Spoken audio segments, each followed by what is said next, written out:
Well, welcome to the Great Old Ones channel. Here I talk about gaming in general and role-playing games specifically. I'm going to run a intro first ever live stream that I'm going to play with here with my social anxiety going full blast.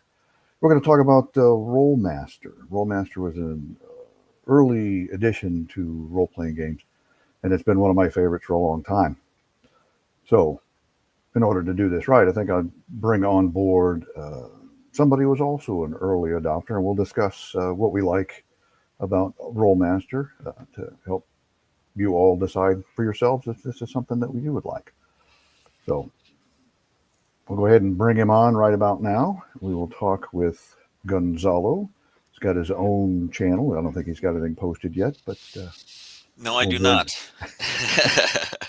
bring How's him it in. going, man? Hopefully, well, we'll get you started and get things moving. And since Rolemaster's your favorite thing, we'll get you started about that and give you some good ideas as to what to go with. I do love Rolemaster, and specifically, I think we're talking about first edition Rolemaster Yes, today. first edition Rolemaster because that's where it started. Why not start with the beginning, right? Yeah. Exactly.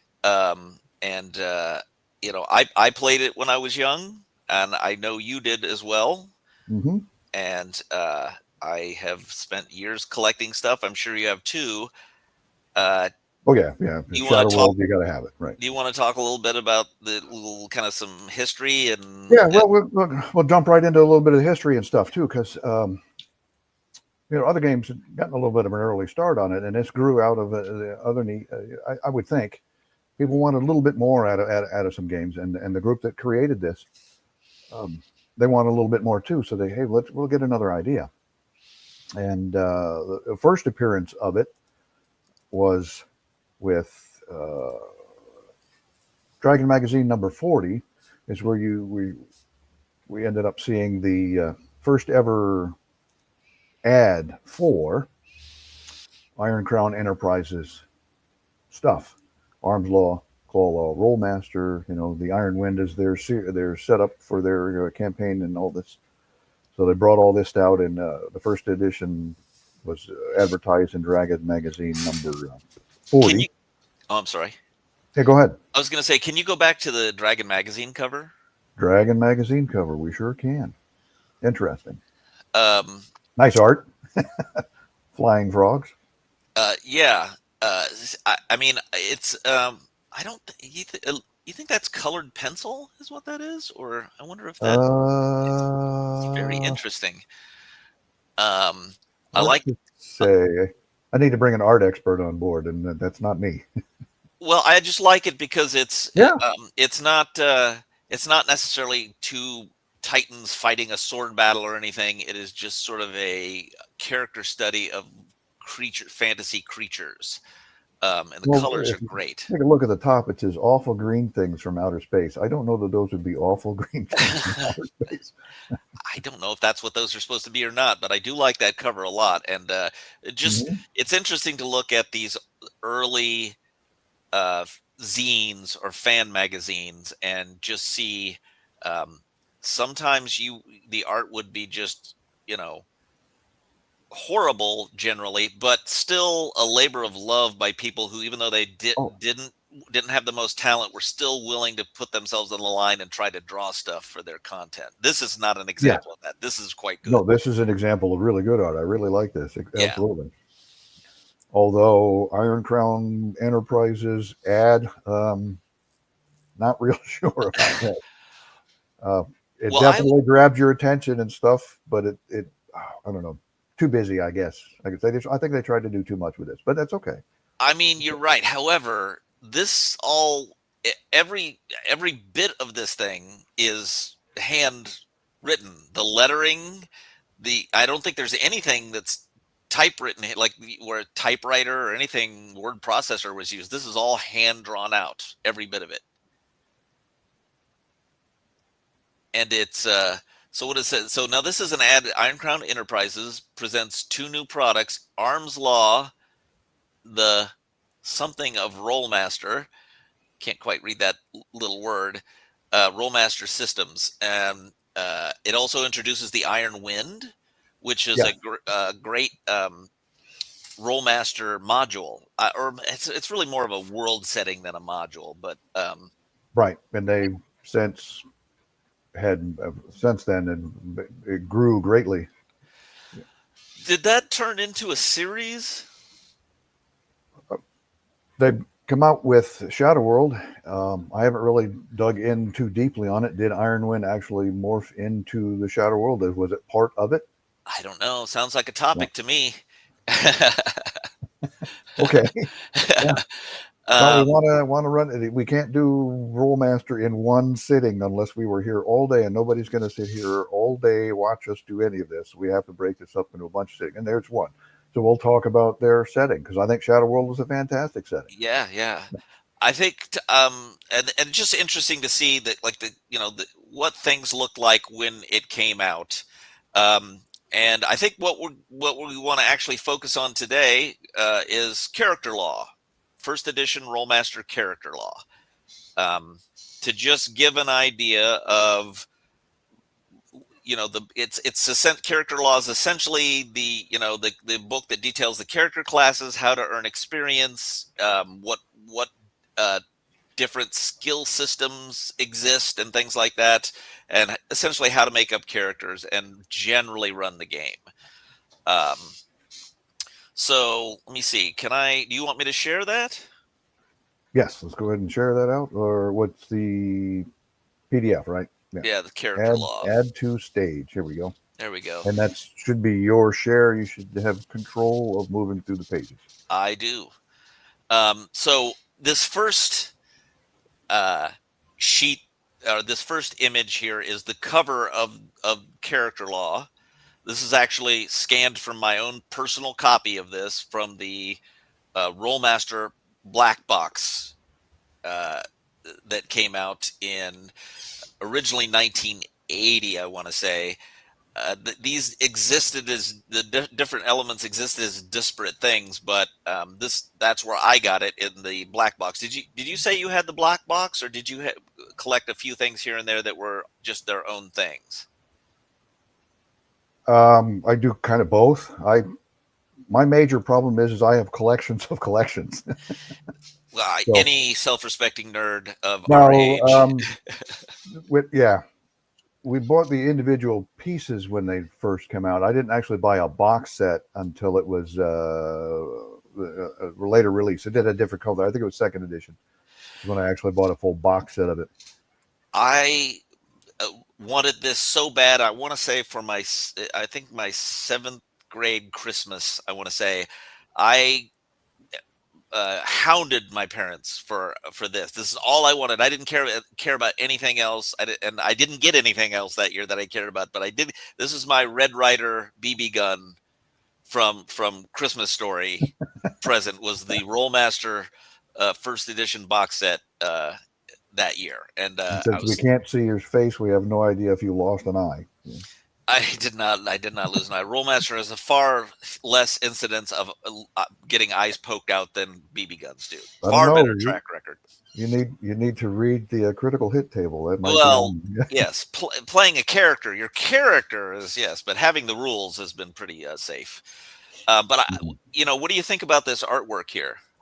Again, like we mentioned earlier, early artwork had a lot of what's a good word for a lot of feeling, definitely a lot of feeling and stuff in the artwork. And this is great artwork. This is great artwork. This when you're looking at this, you're looking at a fantastic fantasy picture here. There's a lot of stuff going on with it.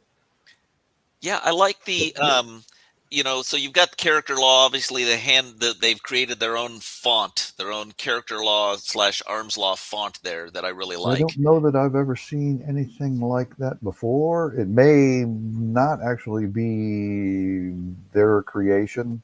Um, that would be another dive into this, into the art and stuff like this, where all that Sure, stuff come from.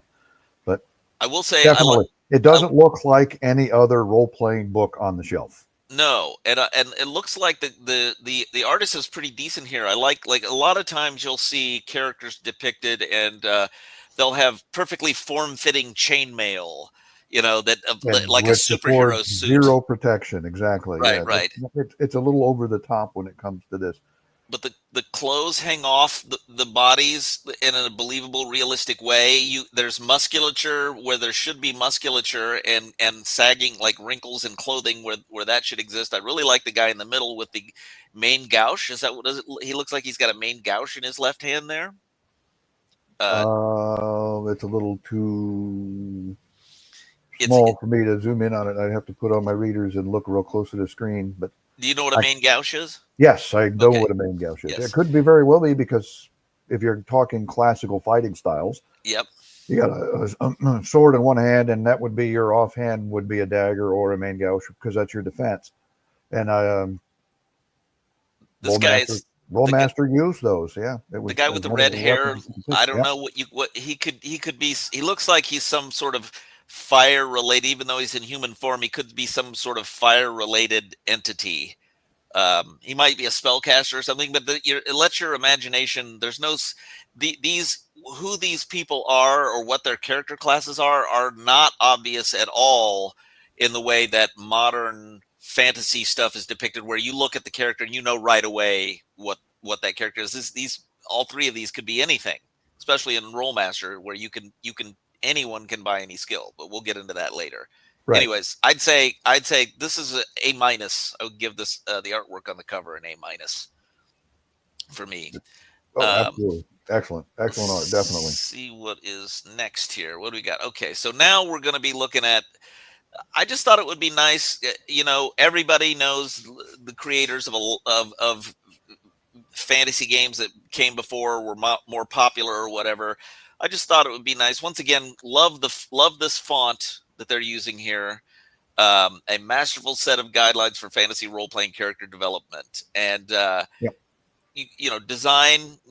You S. Coleman Charlton and Peter C. Fenlon. Don't recognize their names from anything else. Development. S. Hmm. Coleman, Peter Fenlon, Stephen E. Moffat, and Terry Amthor. Boy, And that's a good. What's that? I believe Terry Amthor really took the reins with this and really pushed development for further editions because his name is featured throughout all of their material from Oh, here on out. interesting. I didn't Yeah. know that. When we covered Rollmaster Standard System or Second Edition, it'll probably be all over the place. Hmm.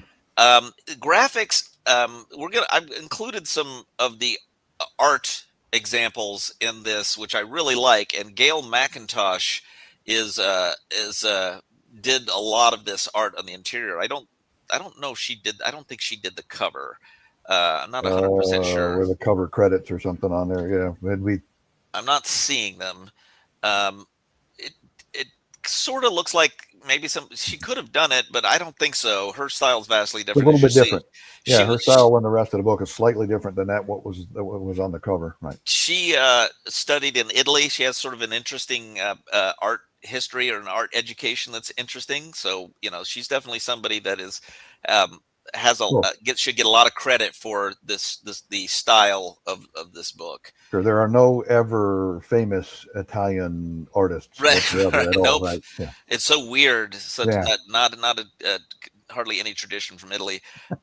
Playtesting: Kurt Fisher, Leonard Swamp Mm. Cook, Robert Lawson Davis, Olivia H. Johnson, Heike Kubash, Bruce R.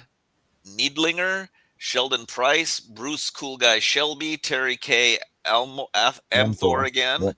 Yep. Larry Rogue Sims. I guess we know what Larry likes to play. Brian Bouton, Stephen Bouton, James D. Walter, Brenda G. Spielman, Charles P. Goforth Jr., Ruth Sochard, Jessica Ney, Mark Stovnick, Mike Lazar, Carl Pitt, Gary Stipe.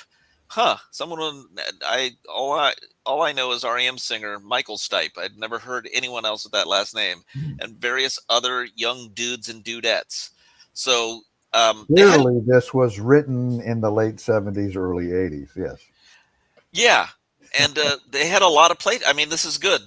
Yeah. They Oh, had yeah. a lot of play Wasn't testers on somebody this. just threw something up there and see what stuck. No, they had a good bunch there that went in and gave some good evaluations because it's a solid system. When you get into the system, you can. I'm not surprised at all by the number of play testers for this. Mhm. Production, which could mean a lot of different things.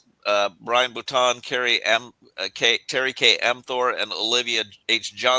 Johnston.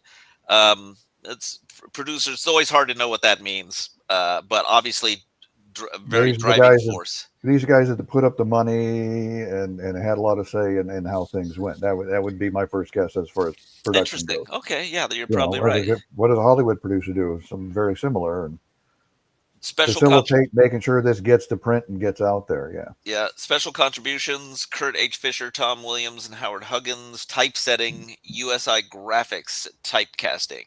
Printed by Kemir and Thompson, Incorporated in Charlottesville, Virginia. You know anything about Charlottesville?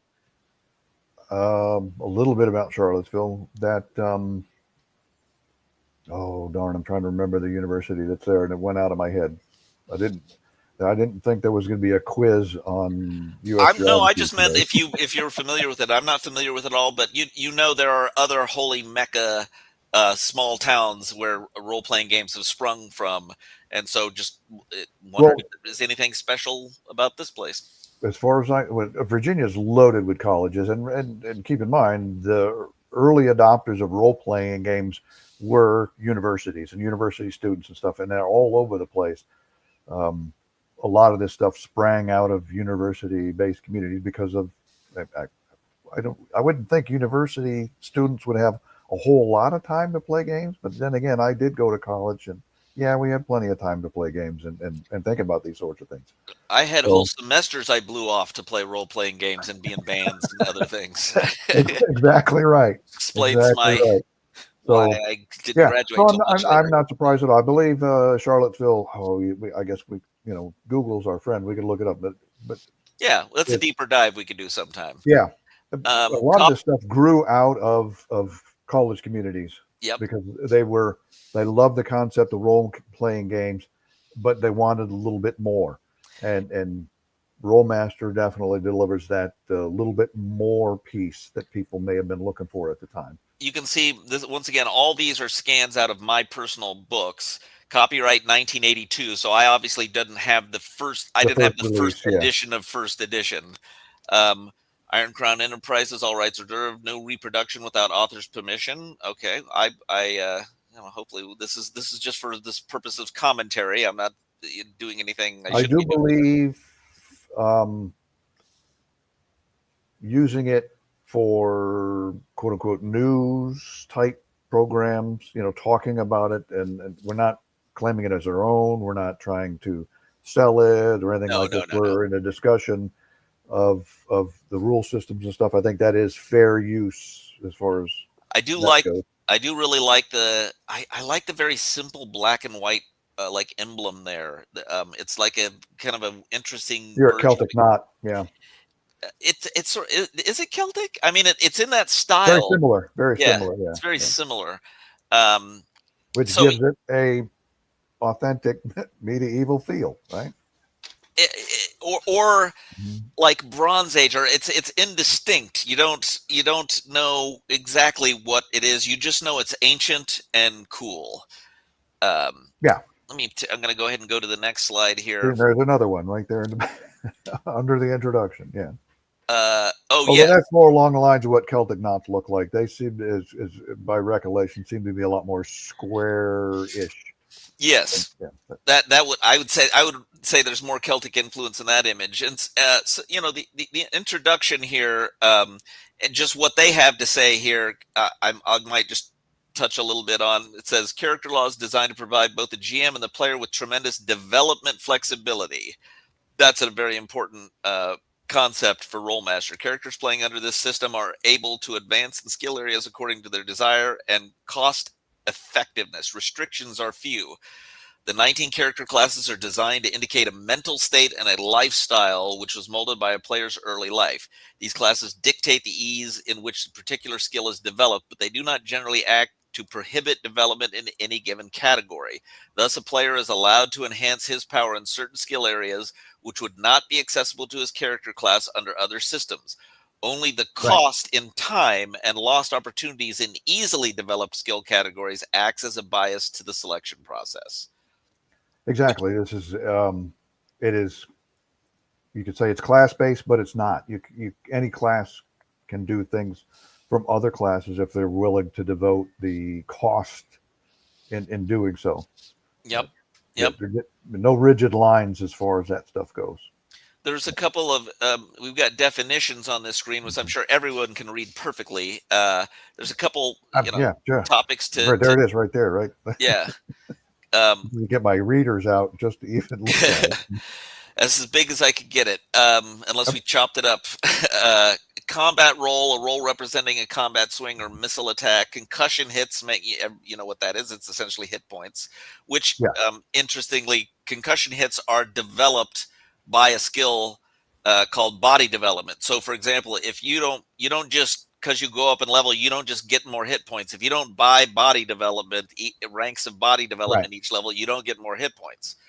Um, and critical strike as an especially effective swing resulting in more than just concussion hits to the target, which I would argue the most important thing in terms of the appeal of Rolemaster to gamers is the critical system.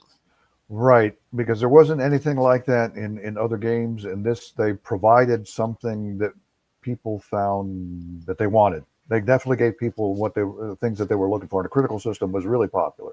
Yep. People still talk about it to this day. All the different critical hits and what and their flavor text for critical hits on the charts.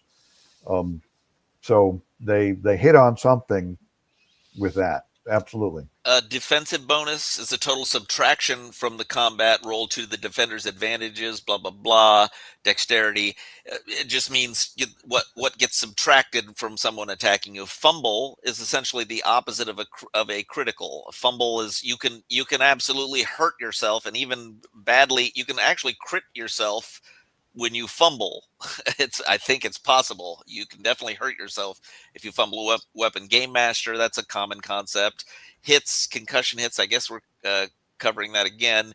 Initiative is as a concept that any role-playing game player is going to be familiar with. Doesn't need to be covered here.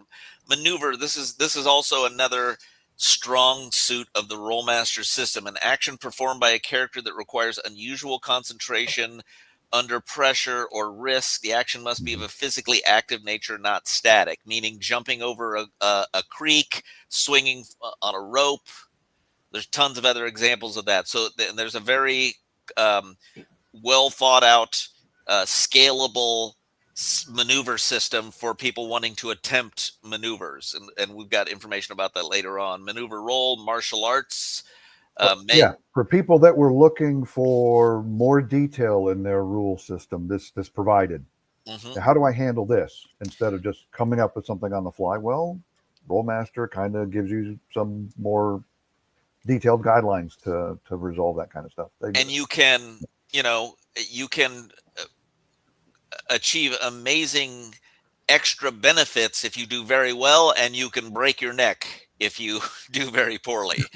I yeah, actually had a spellcaster die as the result of a maneuver roll, fell off some rocks and fell down and just rolled super poorly on the damage, the crit, and it broke his neck. That was I it. mean, yeah, that does show some what's a good word for flavor, some realism and flavor and stuff to the system as opposed to just um, an arbitrary damage points from other systems. Luckily for that character, he was within a day's ride of essentially the only place within 1,000 miles that could had any ability to raise dead or restore life to him, and he was able to do that in that case. Um, if he'd been a few more days away, it wouldn't have happened. Net combat roll is the combat roll plus the offensive bonus minus the defensive bonus. And when we talk about combat rolls, as we'll see, we get into it here. It's a D100 system. That's the only dice you roll in Rollmaster are D1 is Ex- D100. exactly. It's whereas other systems, and each has got its merits. I do like using the different combinations of various different types of polyhedron dice and other game systems and stuff. The simplicity. This isn't the Rollmaster wasn't the first game that I ever played that only ran D100. Um, but it made things a little bit easier, a little bit quicker, not mixing mechanics or anything. Everything went through on a percentage roll, and a whole lot easier to manage that way than trying to remember what do I need to roll for this one, or it's everything was D100. Yep. Offensive bonus, what you add to your attacks. orientation roll. Um, it's a role representing the combatant's degree of control following an unusual action or surprise. This might be something that was abandoned after first edition. I don't remember using orientation rolls at all, but that'll be something worth. Do you remember those? Uh, it's been quite some time since I played. Not off the top of my head do I remember. But I mean, since we're going to be looking at other editions later on, let's make a note of this. Let's Or we'll jot it down. we got to Orientation finish. rules. We got to finish first edition. This is just character law. We still got claw law, Yeah, spell law. we got a whole bunch more to go, but we need to Yeah, make a note that we want to yeah, look into this particular piece for later yeah. editions and see if it was continued on there. Orientation rules. Yeah. Parry, And the use of all some or all of a combatant's offensive bonus to increase his defensive points. Now, this is a thing I've played fighters in the system. This is absolutely great. You say you have an offensive bonus of 75 with your weapon, and you're fighting someone else. You can say, okay, I'm only going to use 50% of my offensive bonus, and I'm going to add 25% of my offensive bonus with my weapon to my defense. So it's a very scalable, flexible way to realistically allow warriors or people that are good with weapons a lot of flexibility in how they fight an opponent. Profession, also called a character class. Everybody knows what that is. And they have a note down here at the very bottom of this.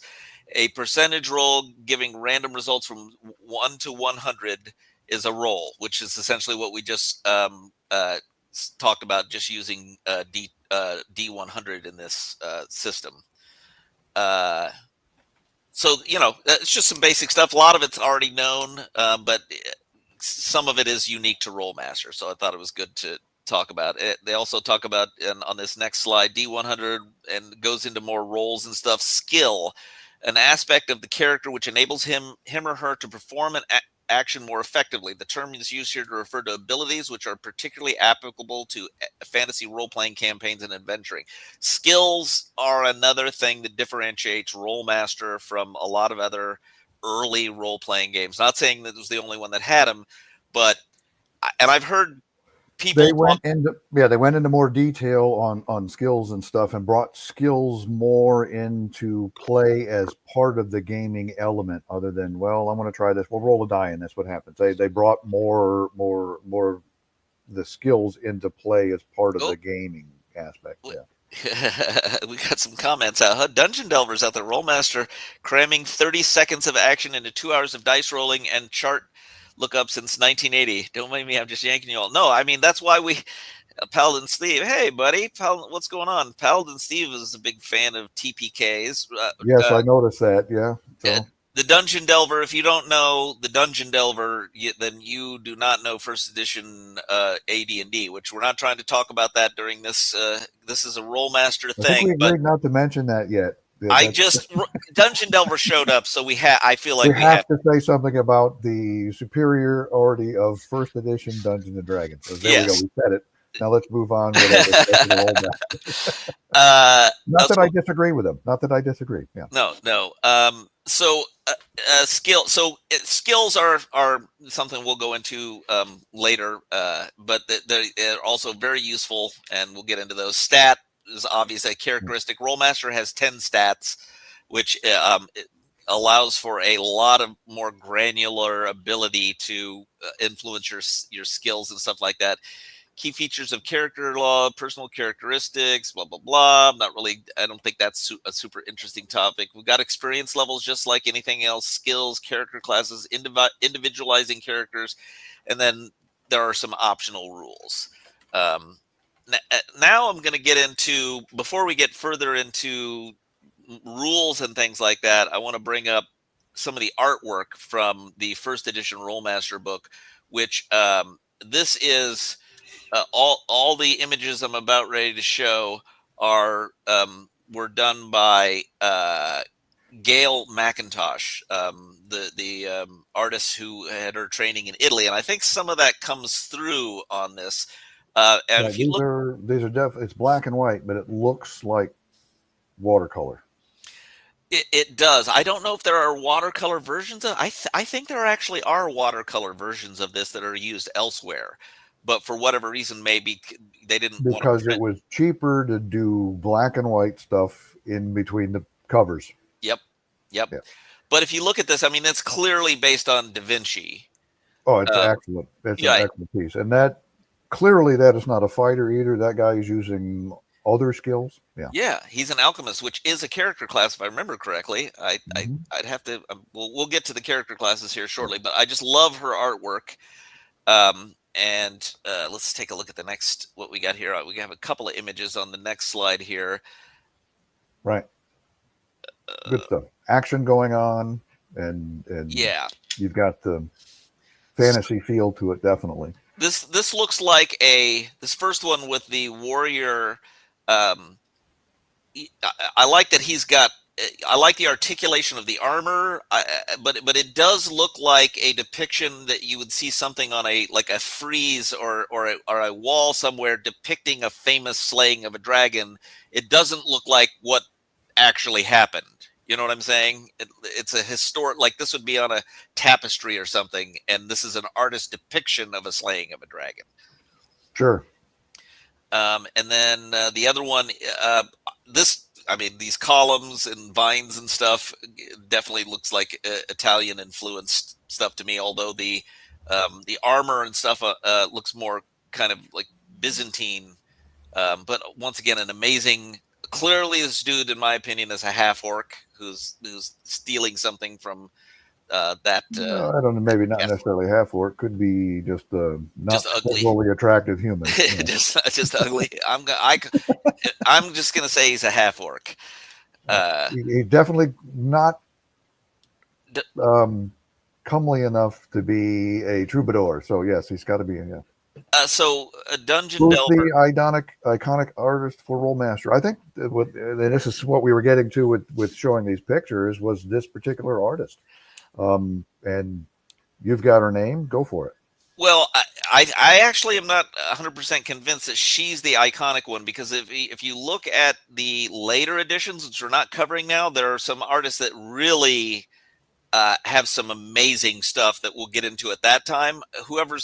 That's a good question. I think that's another topic. I think what Dungeon Delver has done is give us another topic to talk about sometime in terms of, Okay. who's considered iconic. But Gail McIntosh was a founding mother of Rolemaster artwork, and in my opinion, compared to other fantasy role playing artists, doesn't get nearly enough credit around the internet for her art. Having said that, now let's laugh a little bit at some of her art in this last one here. I mean, I do actually love the artwork. It's not that, but the pose here is the guy. I just want to call this guy Percival. With the haircut there, I think he's supposed to be a ranger. First of all, with the Captain Morgan pose, yeah, yeah. I think this is meant to be just someone who communes with animals. I'd have to say this guy's got to be a ranger. So not as good as the other ones, but I still like it. It's still definitely good. It's a very kind of not too stylized. I don't know. It's almost what's it called? Still, when you do a still life, it reminds me of like still life drawings or something. It's got a very clean representational look to it, in my mind. Yeah, that as busy as that one was, and black and white definitely doesn't do that one justice. That one color would be a whole lot better for that one. Maybe we'll have to find one here. Now, this should be fun for anybody who is, anybody who plays any fantasy role playing games. This will be the fun introduction to character classes in Rolemaster. And it has them broken down by the areas of skills that they specialize in. And we start off with the professions of fighter, thief, rogue, and warrior monk. And they concentrate primarily on, I'm sorry, go ahead. We will lay this out right now. At least Rolemaster put everything in a much better organized manner. I have seen other games, and not just one other game, but plenty of other games where a lot of their stuff in their books was a little bit disorganized and made it hard to follow in some cases. Yeah, I agree, and they did a real good job with this, and Mhm. I think, and well, we can get into the. I've got some opinions we can get into later, but for now, let's talk about character classes. So, Sure. fighter obviously is clear. Fighter and thief are clear what those are. Rogue in Rolemaster is well, I guess we've got the fighters are the primary arms specialists. They Mhm. find it easy to develop a variety of different weapons and to wear heavier types of armor.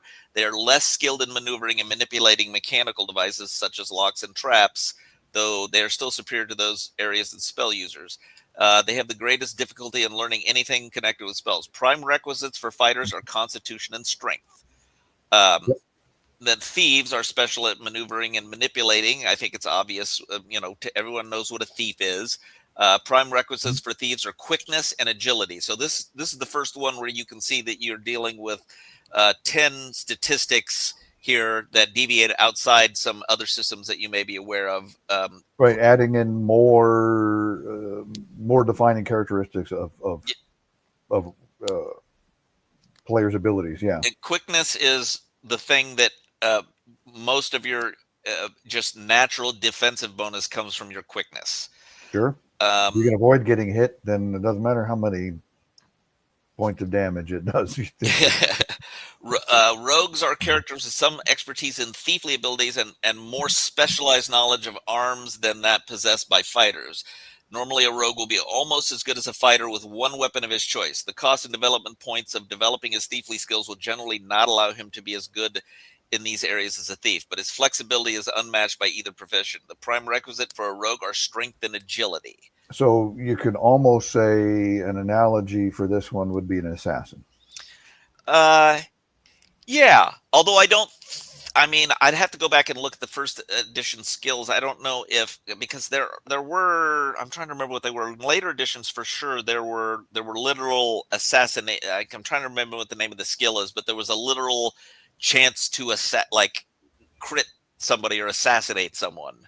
Okay, But I don't recall it. I don't. It's not here, so but that's something we can talk right. about later. A rogue is a strong arm ruffian to start with, and Yeah, then I'd look at him as more of like yeah, I mean, you could absolutely, if you're going to play assassin, you'd be a rogue, no question about it. But mhm. the general description of it would be more like if you've got thieves who are thieves, and then you've got thieves who are the muscle men who go shake down businesses as well. They don't Wow, pick the lock necessarily, although they can. They just go and back up the thieves when they go on a job or something. Um, that's a really nice shop you got there. It'd be a shame if yeah, something happened to right. You sure talk a lot of shit for someone with such a flammable house. it. Something Um, along that degree, right? right. Now this is interesting because I know other systems have monks. The warrior monks are experts at maneuvering and martial Right. arts.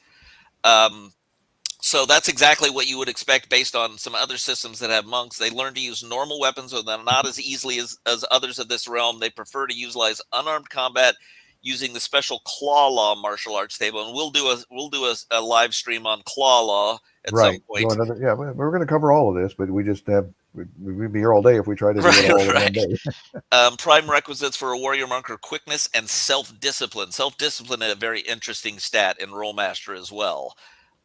Definitely very Well, useful. that's if you're talking defining your standard Eastern monk self discipline is their defining characteristic. Certainly, Yep, yeah. yep. Now we come to the professions of magician, illusionist, alchemist, a magician, illusionist, and alchemist, and they concentrate primarily on manipulating the essence that surrounds us to create magical effects, and cast spell. Essence in Rollmaster is like magic user magic, or what it's just wizard magic. That's the If that's you're familiar with other games, the Weave, it's where it came out, and other ones. It's the forces that your supernatural forces that you can use to manipulate to produce effects, magical effects. And right. they're calling it essence. Perfect. Yeah. Yep. And that is a great description of it, and it's considered it's a realm of magic, and there are three realms. We'll get into them here, but its essence is one realm of magic. Um, Magician, illusionist, and alchemist. Okay, so then, am I jumping? Okay, sorry, I need to read the other side there. Um, so it says here, when casting or using an essence spell, no armor, heavy clothing, or helmet may be worn. When the cooperation of more than one party is necessary for the essence spell to take effect, all Here we go. parties must abide by the above restriction. These characters can Here acquire we go. We've knowledge. got a good question in here. Since before we move on further through the magicians, Paladin Steve, like I said, no paladins. Um, Not as a class itself. You could make a paladin because you would choose as a fighter, but then you would start buying skills um, outside your class. You would delve into magic, Or and a then cleric. You could do it in several ways. I mean, sure, honestly. Um, I would say yes. There is no paladin, and there are bards. There is a bard character class. yeah, There are no paladins, but There are ways to get to that type of character if you want to. And the skill system in Rolemaster, in my opinion, supports role play rather than interfering with it, because it allows you to try different things that don't wind up just being the game master's call as to whether you can do it or not. And also it's fun for the GM because it can really blow up in your face if you roll poorly. I mean, really blow up in your face. mm-hmm. So let's go back to finishing up Yeah. I our would go back into talking about magicians since yeah. yeah, Blah blah blah. Here we go. Okay, magicians are the basic manipulators of the essence. Magicians are pure spell users of essence who have concentrated on the elemental spells. Their base spells deal mainly with the elements: earth, water, fire, heat, cold, and light. Prime requisites are empathy and reasoning. Illusionists are less able to manipulate the essence to overpower others, instead developing skills to mislead them. Everybody knows what an illusionist is. Prime requisites for illusionists are empathy and reasoning. Alchemists are skilled at relating magic to the physical universe. Alchemists are pure spell users of essence who have concentrated in spells which can manipulate matter to form items and embed spells of all three realms. Nonetheless, they require someone or something mm-hmm. to cast the spell to be embedded. If he knows the spell, he can do this himself. They do have advantages over most spell users in mechanical areas, but the concentration on spells Mm-hmm. necessary for their profession prohibits them from developing these skills as rapidly as thieves, rogues, and even fighters. Prime requisites for alchemists are empathy and reasoning. Any comment on alchemists? Um, it's a class with Rolemaster has been there for a while, right? Yeah, I mean, this is first It kind of edition. went away from role playing for a while, and then kind of being brought back in. Now everybody wants to be able to create and make things and stuff like this again.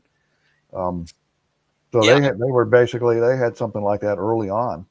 I like Well, it as a class, though I would say it's probably best used as an NPC class. yeah, because it really is really specific, and who wants to go traipsing around a dungeon with a bunch of glass bottles rattling around in your pack? Right.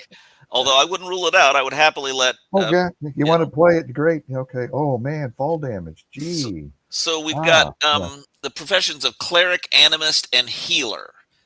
Concentrate on the channeling of spells and powers from their deities, and this is the second realm of magic in Rolemaster. Channeling is channeling power from spirits or your deity in a spiritual way and making use of Right. that power. It is you're not manipulating the elements and essence yourself. You're pleading with with gods and natural beings and stuff like this to get that power.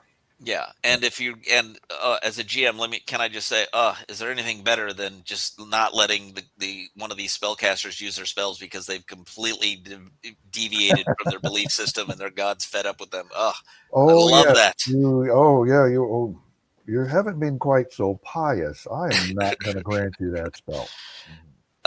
So that explains that. So the clerics are the basic channeling spell users. Clerics are spell users channeling and concentrate on spells which require direct power from their deities. Their base spells deal directly with life, communicating with deities deities, summoning live creatures, protection from servants of opposing deities, and direct channeling from their own deities. The spell users are the most powerful spell Mhm. users of channeling, but they're also the most restricted in the sense of heeding desires or alignment of their deity to be determined by the game master. I don't know why they put that in there, but so everyone knows what clerics are. Animists. This is a Rolemaster first edition specific. I believe animists also went away in later editions. Yeah, Uh, animist. I guess your next. The oh, I only need to go. analogy anybody else might be aware of close to an animist is in your newer editions of the world's most popular role playing game. Rangers basically have a similar type of. Um, do they? Okay. Yeah, Um, that's their thing. Is you got companions and stuff that you can summon and stuff like this.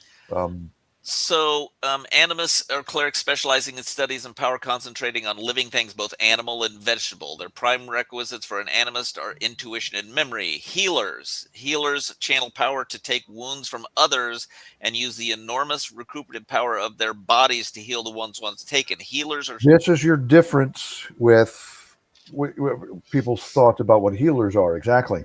Yeah, they're pure spell users of channeling who've concentrated on spells of self-healing and the ability to take the injuries of others upon themselves.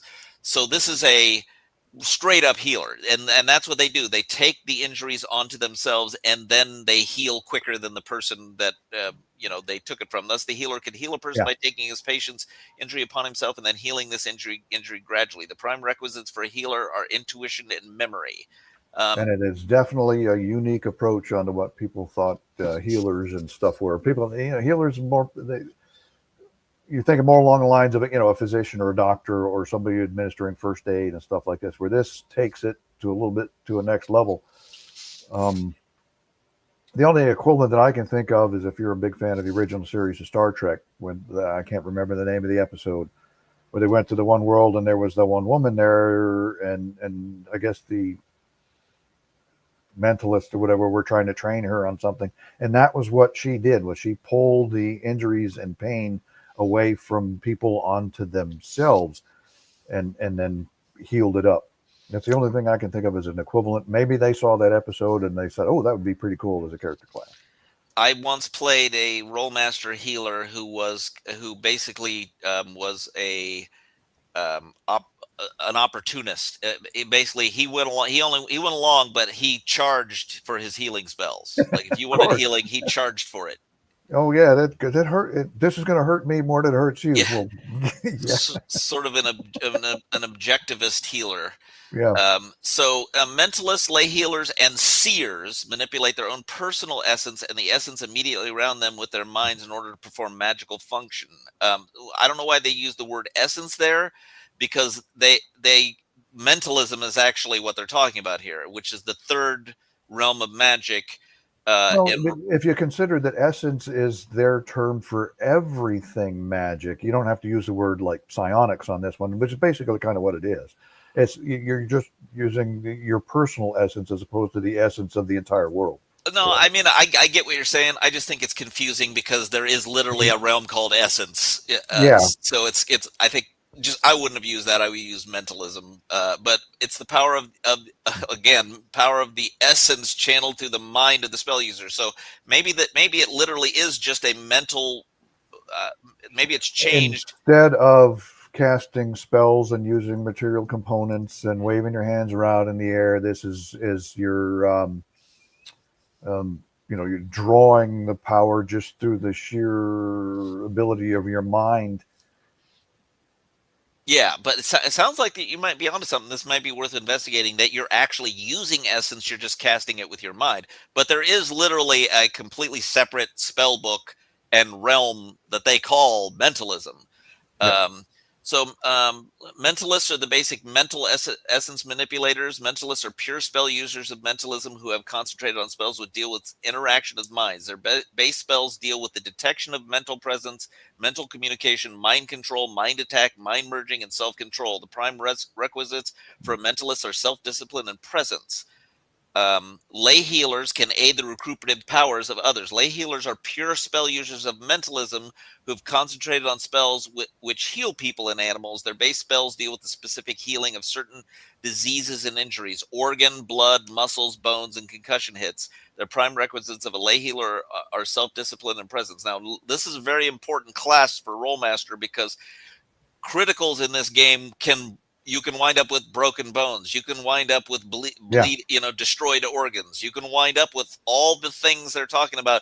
You actually do need spells specifically for healing organs and things in Rolemaster. Mm-hmm. And seers are information gathering specialists from pure spell users of mentalism who have concentrated on spells which gain information through the use of mental spells. Their spells deal with precognition and the control and modification of the senses. Their prime requisites of a seer are self-discipline and presence.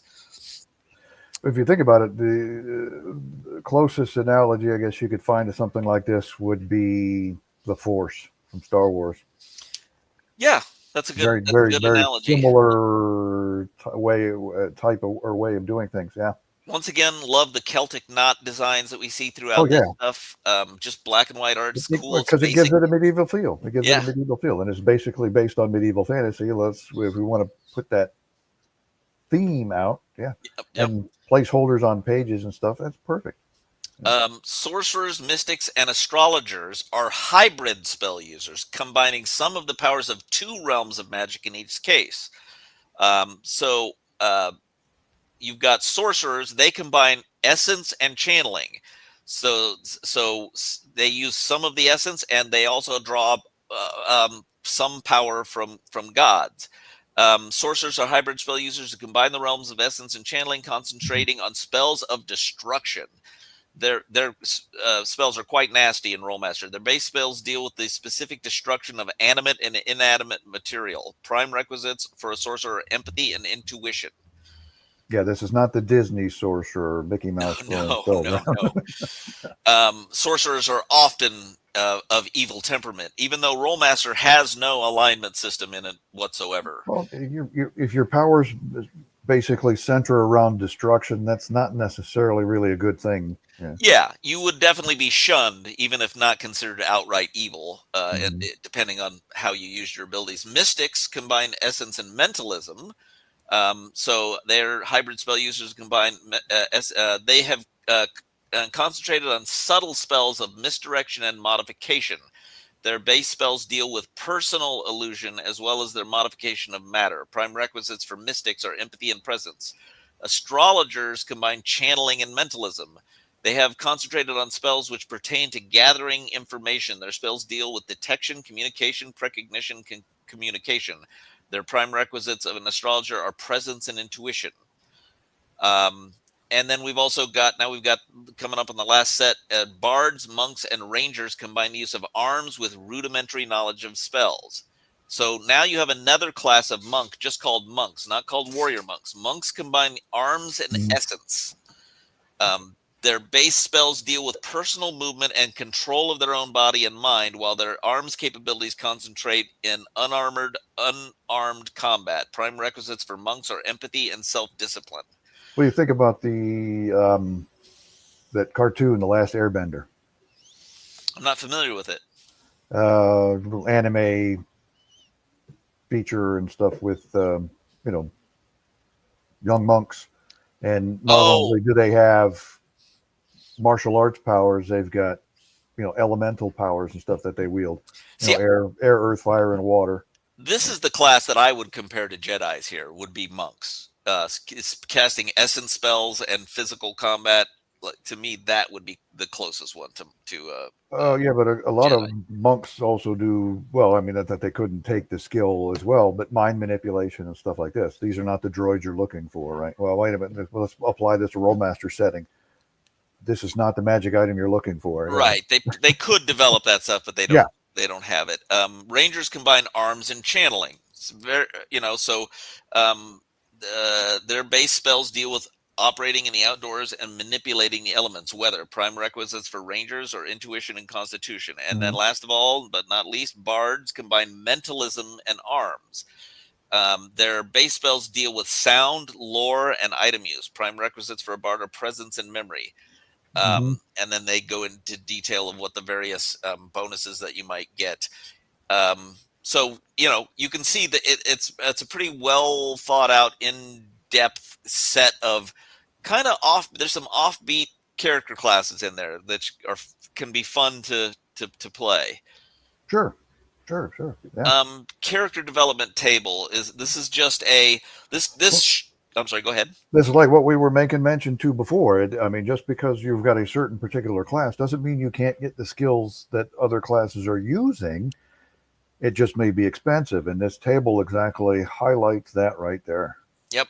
You can see you've got the prime requisites, character classes, and then you've got groupings of skill: maneuvering and armor, weapon skills, general skills, magical skills, and special skills. And then the costs are listed, continue out to the right of each character class. So you can see fighters, for example, can buy multiple. When you see an asterisk like that, that means that you can buy multiple ranks in a level.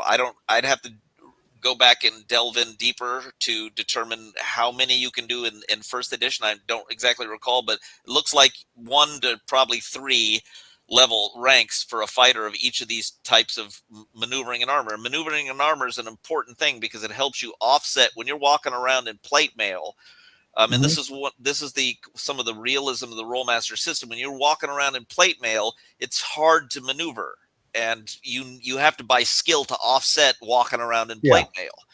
Um, but you get you got to protected be you got more. to be trained in its use, right? Hmm. Yeah, and Rolemaster, you're the easier you are to hit, the more you can withstand the damage when it comes to armor. The harder you are to hit, the less you can withstand the damage.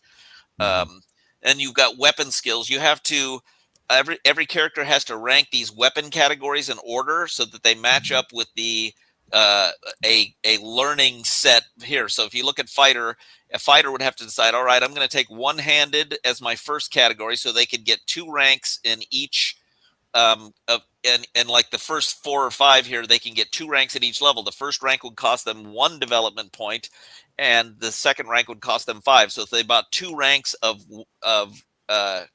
one-handed, which they define as their primary weapon category, they could get 2 for 6. And now, excuse me, development points, which I don't think we really spent much time on, are determined by your stats. When you're done calculating your stats, you get a certain number of development points, and you can. To start the game with, right? And Yep. development points are earned later on in the game. You don't just start as a static character and then can't go anywhere from there, right? Well, you just each time you level, you just get that many. Like your stats, you check to see if your stats go up each level or down. It's possible for them to go down, and then Mhm. those stats at each level determine your development points. You still earn experience to level up, but these numbers you're seeing here are all costs in development points, is what that represents. So you can see. We looked at fighter. Let's go down and look at magician, soft leather. They can only buy 1 rank in soft leather, and it costs them 9 development points to buy it. So Right. anybody can buy anything, but you're highly discouraged, or at least it's not very efficient for certain classes to buy certain things. Exactly. But then you go over to your magical skill spell list. It's 1. What am I going to spend my points on as a wizard? Leather armor or more spells? Spell lists, yeah, Yeah. spell lists, and we'll get into this when we cover spell law. But spell Yeah. lists are Mhm. a list of spells that all have a common theme or style to them. So it'll Yeah. be called Mhm. something ways or whatever, and all the there are usually the first 5 spells are all kind of different, and then as you go up each grouping of 5 spells, as it goes up to I don't know if it goes up to 50 like it does in Rollmaster Standard, or only 20 here. I think it goes up to 50, 50th level spells, but you'll get more powerful versions of earlier spells as you in the next group of 5, and usually 1 new cool spell that does something interesting. But I like the spell list concept because it's a grouping of spells that are similar. You've gone into it's like a specialization of spell casting is what a spell list is. Yes. Anything else you want to talk about on the character development table here? No, I think it pretty much highlighted the. Oh, here we go. We've pretty much highlighted the good points about the Yeah, development this table. is Maneuver movement table. Yeah, that's we were talking about when you fall and break your neck. exactly. So Yeah. this gives you, you can assign difficulty. The GM will assign a difficulty, which you can see along the top here. Routine is the easiest, and the hardest is absurd. And when you have you can use stat rolls or specific skills for a moving maneuver. And so that means you may have, like, say you have a mounted combat or something, and you've got a plus 50 in mounted combat. You would roll a percentage roll and add your skill bonus to the Mhm. roll, and then you would consult the column for the difficulty that you've been provided. And the numbers are boring. Do we get another look at somebody else comment and say, let's say, you guys just activated my Activated my trap. trap card on one of my concrete gripes about Rolemaster. Well, I guess you can buy that skill, but um, here, let me go ahead and post that here. Can you do that? Um, yeah, I mean, ultimately, it's a good point there. The game master does have the ultimate authority to say, no, I know the table says you got it, but I don't think that's appropriate. Run. Well, I guess you can buy that skill, but yeah. You'll probably have to have the Delver on sometime to give his more verbal, in-depth critiques of Rolemaster. Uh, but for now, shut up. No, I'm just teasing. I'm just teasing.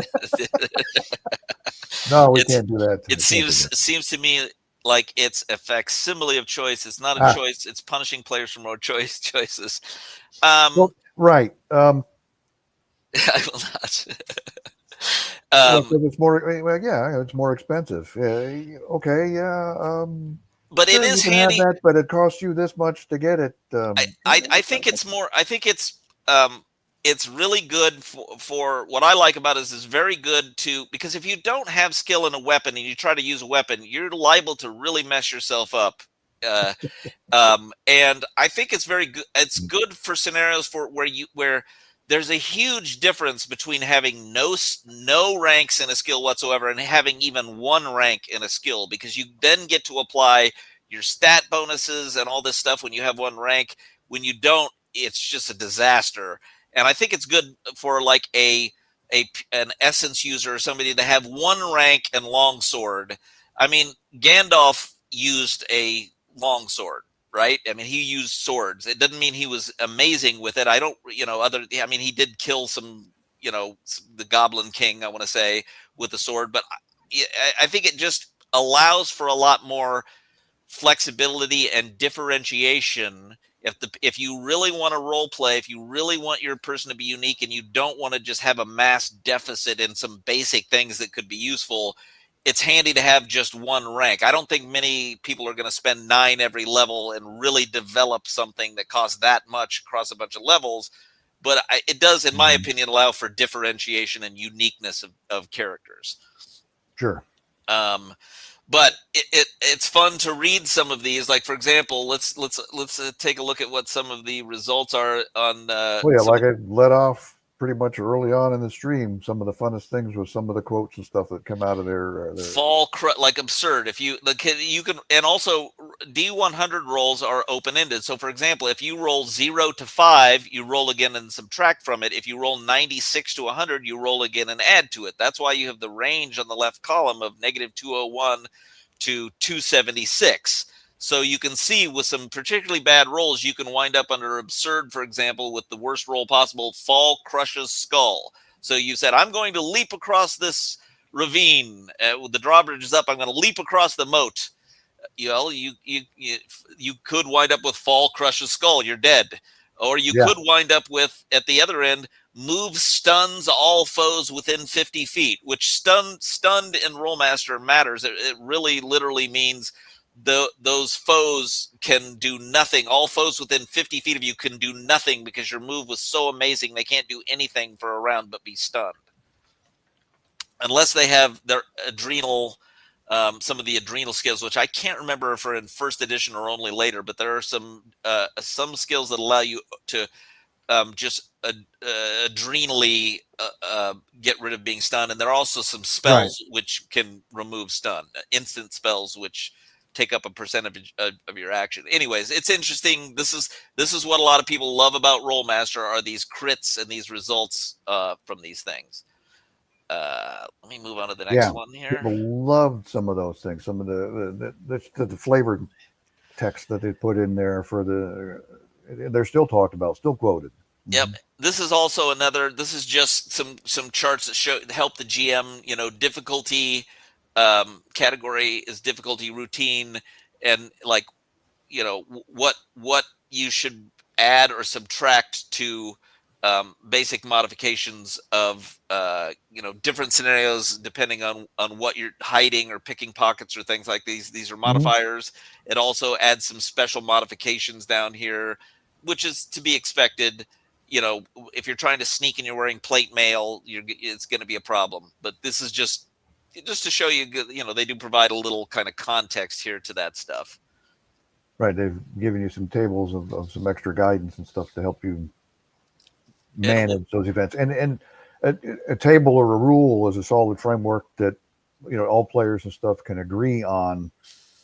Okay, that's the rule, so that's yeah. how we play it. Whereas an up in the air kind of thing is open to interpretation. Sometimes can be.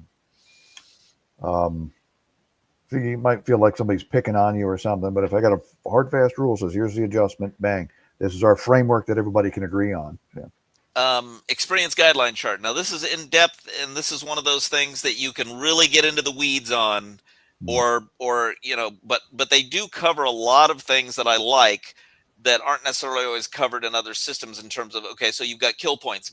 Basically, if you are the person who actually kills the thing, you get kill points for experience, and they there are multipliers for various things here. So depending on what you kill, you can get multipliers. And also the first time you do, like for example, the first time you kill a type whatever demon types or demon of the fifth pale or whatever, you get 5 times your experience points for that. The second time you do it, you get 2. Now it's pretty hard to keep track of that as a GM, but at a certain point it does provide at least a basis for GMs to have a concept of, okay, you've killed 1,000,000 goblins now. You're not getting experience for that, or you're getting Yeah, only half I think you're experience. pretty good at this point. Yeah.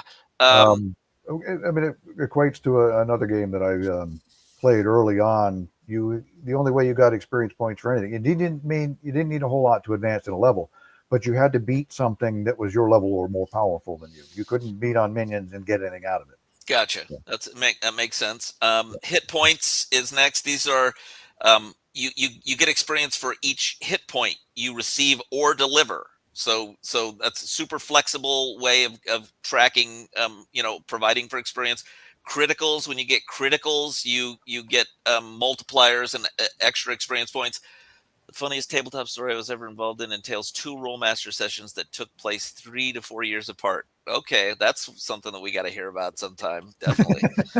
Yeah, maybe we'll pin him down on that one on his. Well, he won't talk about Rolemaster on his own channel, but No, he has to come to this channel to do that. okay, we can do that. Yeah, we'll twist his arm to come in here and talk about his 2 stories. Someday we'll do a funny role playing stories.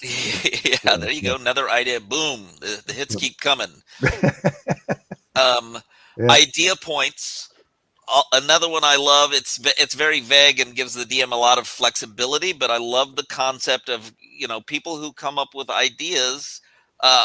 Honestly, whether they work or turned out disastrously, I mean, you should get experience for coming up with an idea that is an utter failure. You learned from it. Yeah. Let me put it this way: one of the modern gaming systems, the only thing I really like about it is inspiration. Where you get a bonus based on you did something fantastic, and everybody at the table thought it was fantastic, so you get a bonus based on it.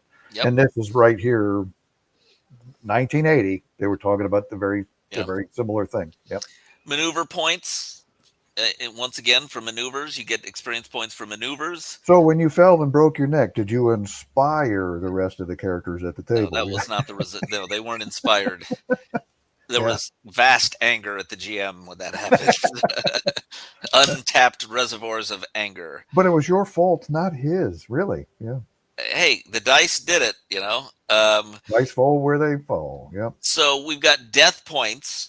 You know, near death, killed and resurrected. You get your own kill point value. So I'd have to go look. I honestly in this system there really is no penalty for being resurrected in Rolemaster. You just get resurrected if any, and you actually get experience from it. Um, Well, so I mean, the one thing is you learn A and don't do that again. Yeah. right. Travel points, also another one that's great, for, like for role play. Like as much as Rolemaster gets some of the negative things said about it being chart master and being all combat and all this stuff, I think a lot of the skill system and the experience point systems really lend themselves, like idea points and travel points, Yeah. lend themselves to role play, moving Exactly. around. There's some good guidance in here, just the tables themselves on handling role playing and divvying out experience and stuff for role playing. Um, it it does add to the role playing experience. Um, Paladin Steve here says that's probably what the DM said about the character. The body falls where it falls. Yeah, I was the DM in that case, oh, and really? yeah, Ah, luckily, this is the thing I was saying. It was the magic user, not magic user, but I think what was he? He was he was a pure spellcaster. Tried to climb something and fell and got a disastrous critical, broke his neck. But luckily for the characters, they had just left, like they were literally only a day's ride away from this big tower of, you know, where all kinds of channeling spellcasters were, that he could go back to and be resurrected. And he was on a quest for the people in that tower, so they were able to resurrect him. If he'd been more than a week away from there, he'd be dead, because there's something else that I don't think it's covered here in first edition. Maybe it's later editions, but there is a time until soul leaves body. So yes, I remember that exactly. Yeah, you actually have to, in some editions, whether it's this one or not, I don't recall off the top of I my don't head, but recall exactly off the top you of my head. have No, to. but we've had characters die, and we, as best we could, beating feet back to the town, weren't able to get back to town fast enough. There are, I think, lay healers have it, the spells that will prevent the soul from leaving the body, so you can keep them so the soul is not left the body with spells until you can get them back to be resurrected. But it takes spells to do that. Well, Delver's favorite game has a similar system that does that. In fact, I believe your character experienced that, but we'll leave that go. Yeah. So spell points. Yes.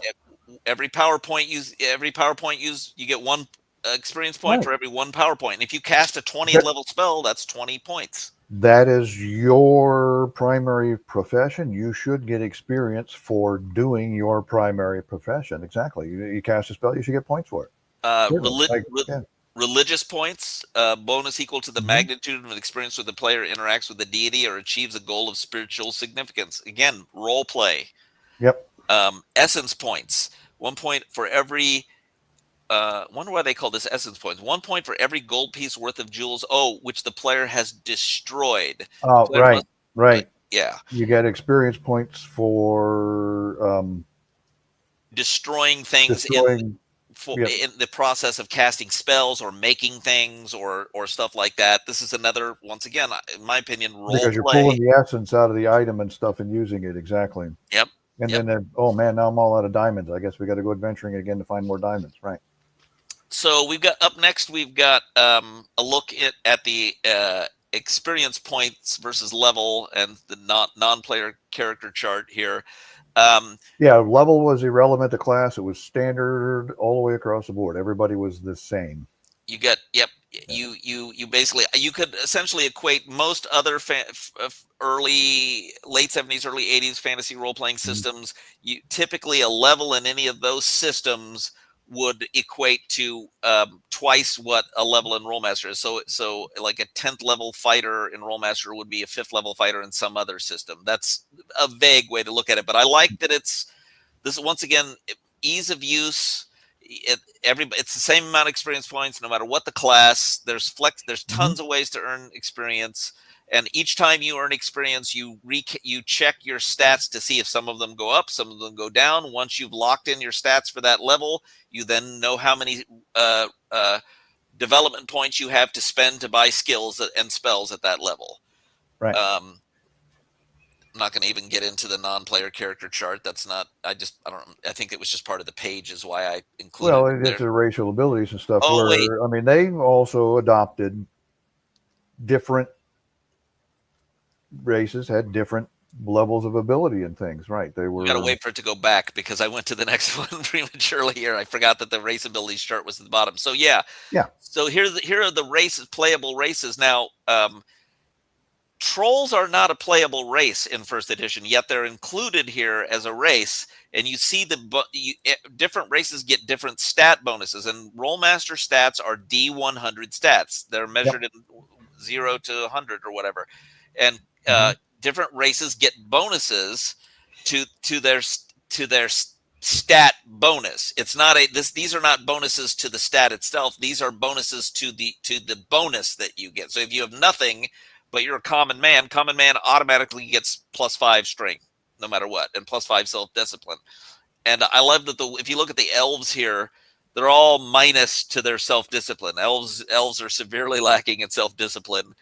And that was their concept of elves, was, the flighty type. Yeah. But they also, I mean, you can play an orc in this. Orcs, greater orcs. They don't. I don't actually see half orcs in first edition. They were in later editions, but half orcs don't appear to be a playable class in this. And trolls, so they do at least lay a conceptual groundwork for playing a troll in this. Resistance roll modification, so your race greatly affects your resistance roll to poison, spells, disease, whatever. And then there's also healing is different between different races of people. So this is a very once again, I like this. I think it makes a lot of sense to do this kind of stuff this way by race rather than class. Right. It gives you some flavor, and it gives you some incentives to play certain types based on what you want to do with your character. Well, this particular race is more suited for this type of thing, so I'm going to play that. Whereas everything being generic straight across the board, it doesn't matter what you are. Everything is just a reskinned human, basically. Yep. This is a very handy chart for Rolemaster because these are essentially pre-generated NPC character stats, and they do it across 1st through 20th level for each stat, and it gives you here's what the average monk would have at 10th level for a defensive bonus, and would they use shields, or what their melee offensive bonus, or what ranks they would have in what martial arts and stuff like that.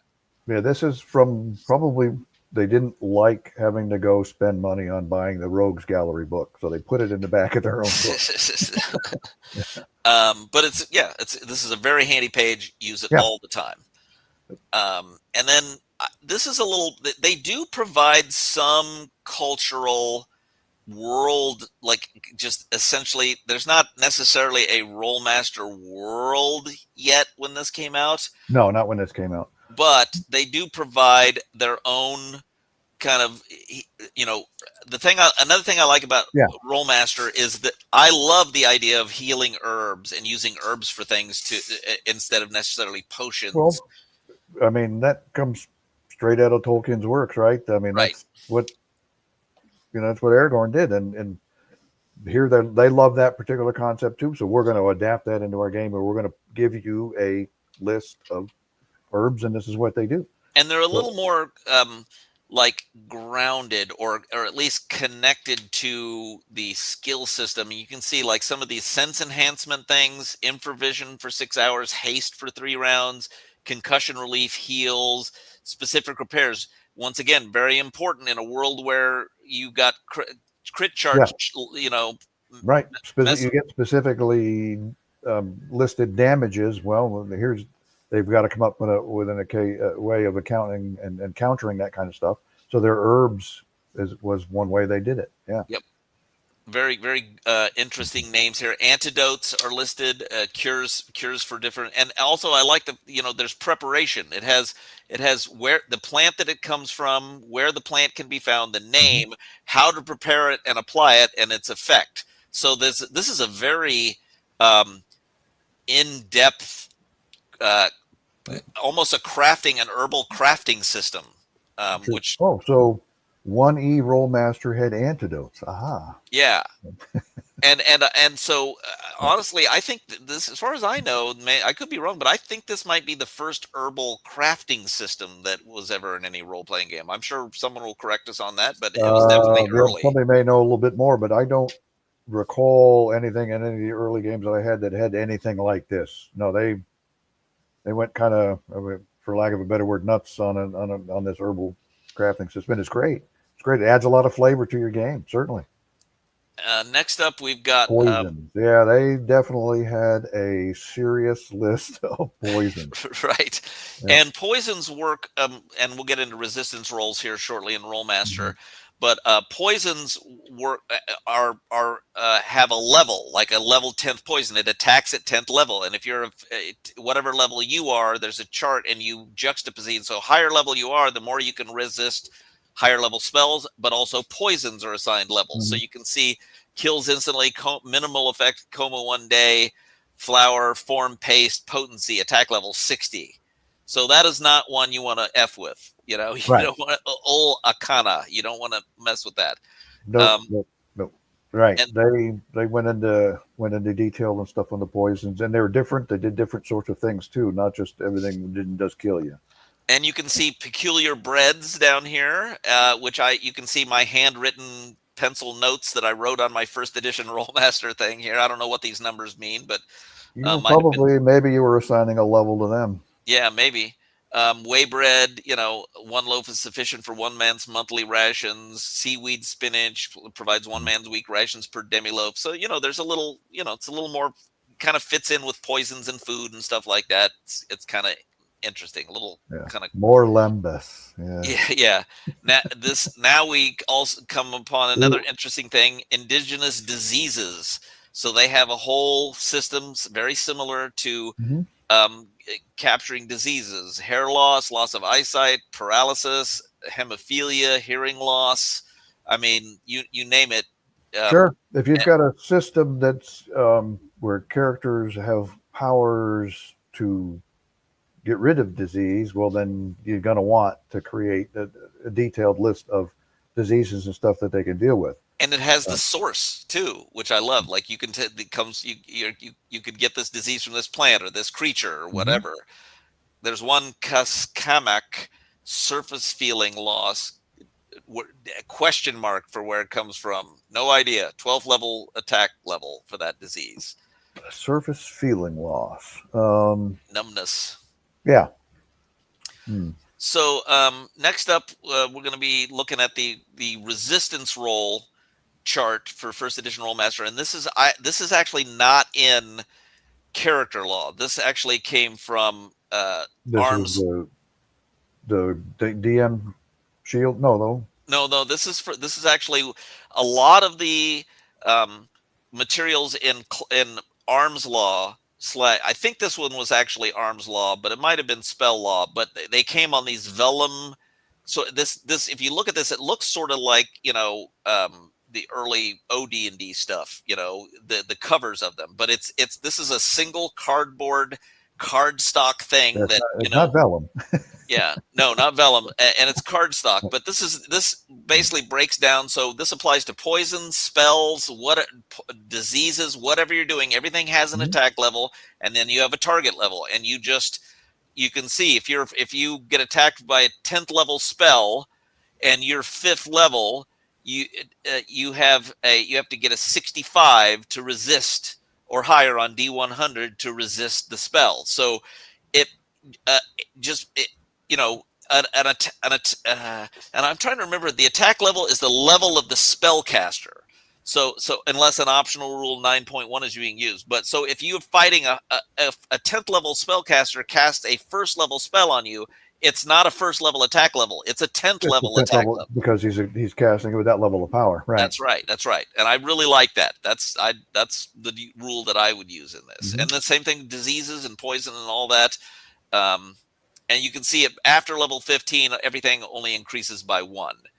Down at the bottom here, you can see resistance roll modifications for different things. Just this lets you know how it just gives you an idea of how to um, add modifiers for different situations, which are good. But once again, Yeah, um, but Rolemaster. Go this ahead. is an all-encompassing saving throw table. Yeah, it covers Right. everything. Covers Covers everything. Yeah. everything you can do. Once again, an example of Rolemaster being one of the most cohesive, standardized systems, and Yeah. that doesn't require too many one-offs into weird. No, Um, everything worked the same way, no matter what you were trying to get done, and everything kind of worked in the same way. Yeah. yep, yep. So that's the last. That's the end of the what I had in the presentation here. This covers essentially Yeah. character law with the resistance roll stuff coming from either spell law or arms law, just because it was different. Yeah, we'll But definitely come up with another time to talk about more of this stuff. We went a little longer than we were anticipating on this one too. There's definitely a lot of material in here that we had thought we were going to cram all this into an hour, and here we are. No, there we did cover a lot. There's a lot to this game, yeah. absolutely. Does And anyone? So we've got Paladin Steve, and I don't know if Delver and Paladin Steve are still here. But what does it tell me here? How many are still 4. watching? There's Still 4 got watching. 4 still watching. So I'm watching, and Paladin Steve is watching, and Dungeon Delver's watching. Are you watching? No, I wasn't watching. Okay, Like so I we said, got I a can't watch lurker. myself do any of this stuff. I We would got a drive lurker myself out crazy. there. Does anybody have any questions about Rolemaster or want to say Paladin Steve saying That says hi? hi. Yeah. He Um, was just wanting me to kill your character in this stream. So. I'm still here. Just Just building OD&D sets. Yes. okay. Kill him. Of course. Um, Yeah. all right. Well, I think that's about it No, for this that's live stream. outstanding. Unless you got something else you want to talk about. Yeah, we'll definitely do this again. Talk more on other parts of Rolemaster. Rolemasters. There's so much in here. We can make a career out of talking just about Rolemaster. There's just a lot to it. It was an excellent game system, and I'll be talking about some other game systems and stuff as well as we move through. I know you've got a copy of High Fantasy. I might bring you on board with that, although you never played it. You just got a copy of the book. I just have a copy of the book. You would be the expert, but we also Mm-hmm. have different. We How also does have. the TPK work in Rolemaster? That mean TPK works by rolling terrible on your um, fumble rolls, and the dungeon master rolling excellent on his critical hits. That's how TPK works. Yeah. Yeah, it's and honestly, the crit system is the good thing about it is that you at least have a shot, which should be the case in any scenario of just outright killing an opponent with one shot. Like if you stab someone with a dagger, I don't care if they're 50th level. There should be at least a minimal chance that you kill them immediately. You're stabbing them with a dagger. I mean, that's my take on If it. you look at a lot of heroic fantasy and movies and stuff like this related to all this sort of thing, yeah, I mean it happened. It happens even in movies and all the fantasy and everything where the bad guy gets one shotted. That it doesn't happen often, or the good guy gets one shotted or something. Especially if it's a tragic story or something going along. The good guys get killed, and then somebody's got to come in and revenge and that kind of thing. So it was part of stories. So what do you want to do next for first edition? You want to do Arms Law next? Yeah, we might as well talk to Arms Law because from what I understand, as far as release goes in the and Iron Crown Enterprises stuff, Arms Law and Claw Law actually came out first. Was marketed, if I can recall correctly, as a substitute for your current combat system, and then character law and all that other kind of stuff came into play. So definitely we can talk about arms law and claw law. All right, I know what I need to. And how that is different. We don't have to compare it to other systems, just how it is and how it works. I know what I got to get then. I also, like I said, I have all my Mhm. stuff is in pretty damn good shape. I don't have the black box anymore, but I've got all this stuff in plastic page protectors and stuff. So I'll be able to put together some screenshot or some screenshots like I did for character law for the other stuff. Though, so that'll be fun. I'm looking forward to it. Yeah, definitely. No telling when we're going to get to it. I think this was a let's get this done, spur of the moment kind of thing. But I plan on doing a whole lot more than this. This was definitely a lot of fun talking about this. Yeah, everybody should thumbs up, and if you haven't subscribed to Great Old Ones, you Yes, should please, absolutely do please, that. yeah, please like this stuff. That would be excellent. If you haven't already subscribed, give me a subscribe. I do have some other videos of stuff that I've posted, mostly talking about a lot of it is another game system. Some of it is in general, and I'll continue putting that kind of stuff out. Yeah, we're gonna. I mean, we as Mhm. far as what Great Old Ones has talked to me about doing stuff. We're gonna talk about champions, first Oh yeah, edition definitely going to champions, talk and about champions. I want, like I said, I mentioned early on, I want to go into all the other games and stuff that I've played and what I like about them. Talk about yep, what I like about them. Let's make this positive. Let's not beat things up. Let's talk positive. What do we we like about it? we Even try if it very was only one thing, yeah. what do I like about it? I'll talk about that particular piece of it.